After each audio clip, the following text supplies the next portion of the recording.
Hello, it's Randi Rhodes. Here's a clip from our show, and go to randyrhodes.com for the whole thing and a podcast. Buy a stinking podcast. Mary had a little man. The fault. We believe that all men are created equal. To the magnificent mosaic that is America. From radio beacon to radio beacon.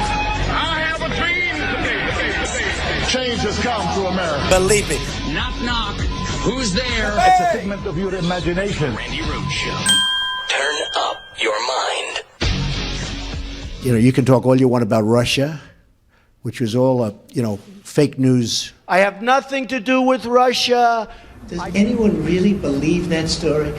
We have no relationship. This is an absurd attempt by the Clinton campaign to try and get the focus off of what the real issue is. So to be clear, Mr. Trump has no financial relationships with any Russian oligarchs. That's what he said. That's what I said. That's obviously what our position is. I have been called a surrogate at a time or two in that campaign, and I did not have communications with the Russians. I never had meetings with Russian operatives or Russian intermediaries about the Trump campaign. It's the greatest hoax of all time. I was there throughout the campaign. We have no dealings in Russia. We have no projects in Russia. We have nothing to do with Russia. I mean, to me, it's without a question, reads and smells like a witch hunt. Did anyone involved in the Trump campaign have any contact with Russians trying to meddle with the election? Absolutely not. And I discussed that with the president-elect just last night. Those conversations never happened. I hear people saying it like it's a fact on television. That is just not only inaccurate and false, but it's dangerous. I've said it from the day that I got here until whatever, that there is no connection. If the president puts Russian salad dressing on his salad tonight, somehow that's a Russian connection. You're going to have to take no for an answer with respect to whether or not there was collusion. There is no evidence of collusion between the Trump campaign and the Russians. Look, I don't believe that there's any there with this Russian business. This is where we're now in yet another day where there's no evidence that anything happened whatsoever. They want to take a nothing burger and turn it into filet. They want to take nothing and turn it into something. They have nothing. They have nothing on this Russia-Trump connection. Maybe they will someday. Who knows? They have nothing. Donald Trump Jr. is not part of the administration, and so this is a massive nothing burger. Number one, you don't know it, I don't know it, and there's been no conclusive or specific report to say otherwise. How many times do I have to answer this question? Can you just say Russia yes or no is a ruse. There is no connection. You've got Russia. You're an idiot. You got Russia. We don't got Russia. You got Russia. Man. So Saturday, as you know, the New York Times put out a story, and the story was very simple, that, there was a meeting. There was a meeting with a Russian lawyer and Donald Trump Jr. and Jared Kushner and Paul Manafort, the latter of the two, all committing perjury on federal forms, okay? You had Manafort, who forgot to register as a foreign agent, even though he was representing Viktor Yanukovych, who was the Ukrainian dictator, who was, buddies with Vlad. And when the people threw him out of the country, he ran back to Vlad's loving armpits, to be held and rocked and loved. And then, of course, they found the ledger, the black ledger, that had Manafort's name in it with all this millions of dollars that was paid to Manafort. And that's when Manafort quits the Trump campaign. Okay, not until. But then we find out that he did not register as a foreign agent. And under the FARA law, you have to register as a foreign agent or you've committed a felony. And Jared Kushner, he applied for top secret. Well, he applied for a clearance to be the president's senior advisor, which means he gets to see everything. And so when he applied for his clearance, he left out a bunch of Russian meetings, right? So these two guys actually started cooperating. Isn't that something?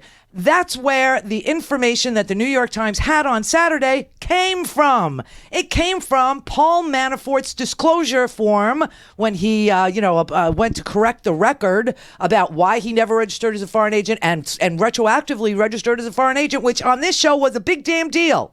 I think I was the only person that brought that up. The only person that told you that if you're lobbying for a foreign government, you have to register as a foreign agent. I learned that from Howard. I did. I learned that from the Howard. And so Manafort finally complies, and he discloses this meeting that happened at Trump Tower that, Junior organized. Karen, I got things organized. Jeannie's husband went to prison because he wanted to go to prison. Okay.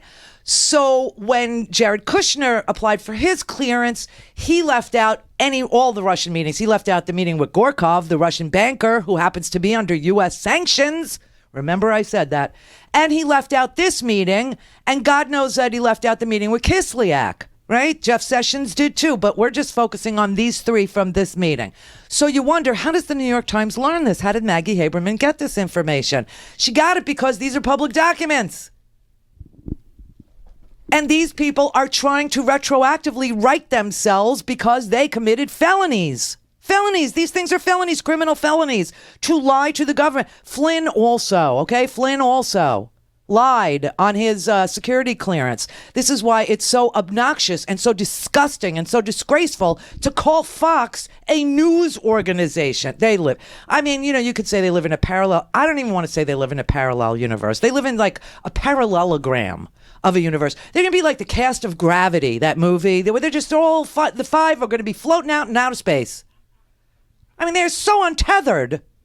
It's unbelievable. So they started saying stuff like, it doesn't matter. Flynn didn't do anything wrong because Obama renewed his clearance. But they have to know, if they're a news organization, what I know, and that is that the reason why his security clearance was re-upped is because he lied on it. Also a felony. He left out that he was paid by the Russian government. He left out that he was paid by the Turks. He left out that he was lobbying for foreign governments and that he's an ex-military general and he's prohibited from doing it. He left it all out. So, and by the way, it's the Office of Personnel Management that gives the security clearances, not the President of the freaking United States. He's got other things to do, like meet with Russian operatives.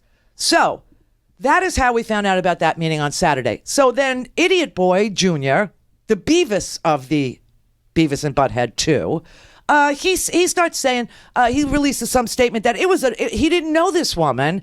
He invited Manafort. He invited Jared Kushner. This is the very top of the very small Trump campaign. I mean, they were a teeny tiny, right? They made a big damn deal. We're doing this on a shoestring. We don't spend the kind of money, right? Oh, bullcrap. They had all these PACs spending the money for them, but that's another matter.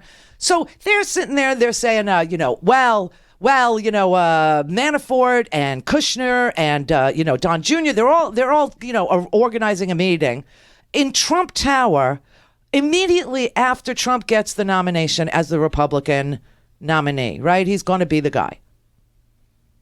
And they're telling us this story that they didn't know who this woman was or what the purpose of the meeting is or was going to be, but that he told Manafort and Jared, you have to be there for this, even though Manafort was hired because we were just about to have a big delegate fight at the Republican National Convention. There were so many never-Trumpers out there that nobody was really sure if Donald Trump could actually get the nomination at the convention. Hence, they hired Manafort, who's been in politics for 30 years and knows just how to do this. He knows just how to get those delegates to sign up for Trump. And that's why he's brought in. So what we're supposed to believe is that Trump is now the Republican nominee, which means he has Secret Service protection, which also means his family has Secret Service protection. And that Trump Tower gets Secret Service protection, which is pissing off every New Yorker, including me. I mean, everyone is just freaked out that Fifth Avenue is freaking closed in the middle of the day. It's very, very Christie. Close the bridge, close Fifth Avenue, close everything. Screw the little people, right? Like Christie is a little person. Oh, my God. Anyway, he has Secret Service protection. Yesterday, I made a joke about the doorman must really suck. Then it dawns on me that he's the Republican nominee, and that comes with some perks. And one of those is Secret Service protection. You're telling me that an unnamed person can make it not only through the Trump doorman, but can make it through the Secret Service into Trump Tower as a Russian national who, by the way, apparently, I got to fact check this all the way through, was denied a visa to enter the United States. And she had applied for a visa to enter the United States because she was representing a giant company, a Russian company, in a lawsuit that was happening in New York and City, okay? And she was denied her visa. And you're telling me the Secret Service wouldn't know this? And that they would say it doesn't matter? You know, Trump Jr. wants this unnamed woman from Russia who has, you know, been bounced out of the visa, you know. I mean, isn't this the whole thing with, you know, Trump's Muslim ban? Is that people who get visas have to be, you know, what does he call it? Extreme vetting. Well, she couldn't make it through the usual vetting, and so she was denied a visa to enter into the country. She finally gets a visa, but it's a parole visa, meaning it's super temporary. She applied for her kids to come. They said no, and her reason was this. She was defending a giant company named Brazen in a civil case in Manhattan that was brought by Preet Bharara, the U.S. Attorney, Southern District of New York. I mean, give me a freaking break. So, of course, they knew who she was. She couldn't get into the building if people didn't know who she was. And, of course, they knew, once they knew who she was, that she was a lawyer for Brazen. And what is Brazen? It's a front for the Russian mafia. Brazen was committing the largest tax fraud in the history of Russia. And that is why they were in court in Manhattan. I will tell you the whole story so that you can figure out who this little lady is. It won't explain everything, but it'll explain who she is, how she got into Trump Tower, how everybody knew who she was and had to have known who she was, including Trump. It's ridiculous. But it seems that Donald Trump on Saturday said it was about, adoption. And then on Sunday, he finally admits, well, there was this woman. We never knew her. I don't know who she was, but I invited Manafort and I invited, Jared and I invited everybody into this meeting. I didn't tell them who she was or what it was about, but they came anyway. In the middle of, a big delegate fight we were facing, right? And so she comes and, then he says, oh, yeah, well, I saw her because she had damaging information on Hillary Clinton and I really wanted it. I loved it. Then he hires a lawyer, okay? Yesterday he hires a lawyer. And this lawyer has represented, some Russian questionable characters and mostly hackers. And one guy who stole like millions of dollars in art.